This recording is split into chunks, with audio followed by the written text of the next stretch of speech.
Today I'm reading from the book of John in chapter 9, and I invite you to come and see. Alright, it says, "As he passed by, he saw a man blind from birth, and his disciples asked him, 'Rabbi, who sinned, this man or his parents, that he was born blind?' Jesus answered, 'It was not that this man sinned or his parents, but that the works of God might be displayed in him. We must work the works of him who sent me while it is day. Night is coming when no one can work. As long as I am in the world, I am the light of the world.' Having said these things, he spit on the ground and made mud with the saliva. Then he anointed the man's eyes with the mud and said to him, 'Go, wash in the pool of Siloam,' which means sent. So he went and washed and came back seeing. The neighbors and those who had seen him before as a beggar were saying, 'Is this not the man who used to sit and beg?' Some said, 'It is he.' Others said, 'No, but he is like him.' He kept saying, 'I am the man.' So they said to him, 'Then how were your eyes opened?' He answered, 'The man called Jesus made mud and anointed my eyes and said to me, "Go to Siloam and wash." So I went and washed and received my sight.' They said to him, 'Where is he?' He said, 'I do not know.' They brought to the Pharisees the man who had been formerly blind.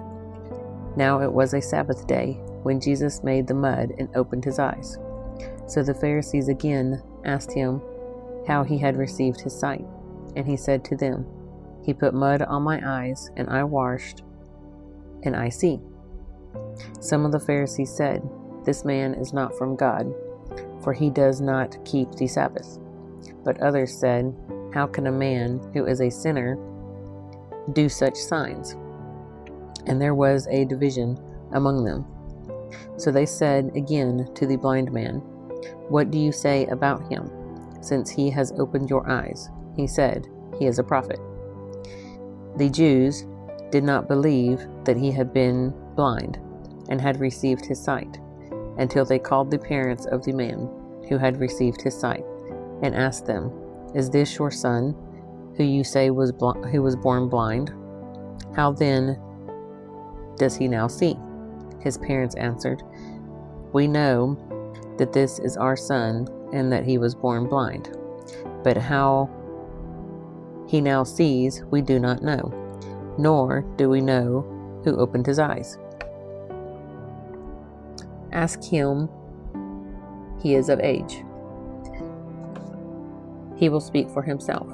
His parents said these things because they feared the Jews, for the Jews had already agreed that if anyone should confess Jesus to be Christ, he was to be put out of the synagogue. Therefore his parents said, 'He is of age, ask him.' So for the second time they called the man who had been blind and said to him, 'Give glory to God. We know that this man is a sinner.'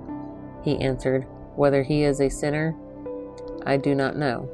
One thing I do know, that though I was blind, now I see.' They said to him, 'What did he do to you? How did he open your eyes?' He answered them, 'I have told you already, and you would not listen. Why do you want to hear it again? Do you want to become his disciples?' And they reviled him, saying, 'You are his disciple, but we are disciples of Moses. We know that God has spoken to Moses, but as for this man, we do not know where he comes from.' The man answered, 'Why, this is an amazing thing. You do not know where he comes from, and yet he opened my eyes. You know that God does not listen to sinners, but if anyone is a worshiper of God and does his will, God listens to him. Never since the world began has it been heard that anyone opened the eyes of a man born blind. If this man were not from God, he could do nothing. They answered him, You were born in utter sin, and would you teach us? And they cast him out. Jesus heard that they had cast him out, and having found him, he said, Do you believe in the Son of Man? He answered, And who is he, sir, that I may believe in him? Jesus said to him, You have seen him, and it is he who is speaking to you.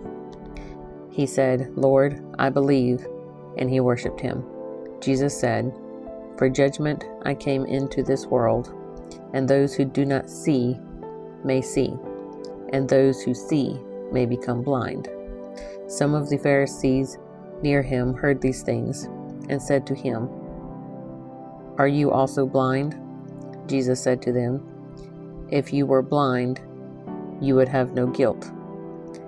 But now that you say we see, your guilt remains. And then in the study part, it says, Christians will be plumbing the depths of God's truth for all of eternity. We will learn all about the nature and the work of God, and how he is meticulously working all things together for his glory. The more we learn about him, the more we will be amazed at his power, character, and love.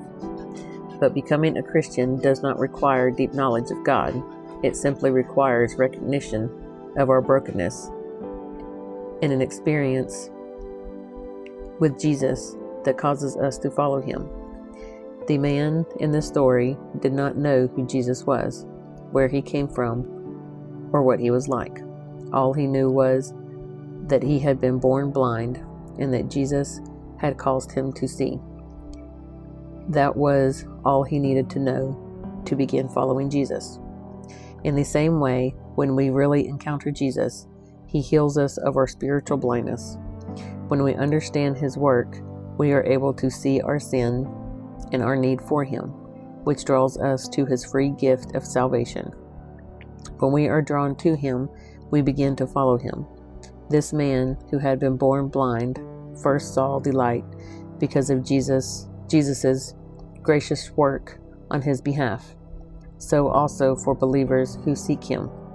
In Jesus' light, everything else begins to make sense. So when you think about the song, Amazing Grace. So amazing grace, how sweet the sound that saved a wretch like me. I once was lost, but now I'm found, was blind, but now I see.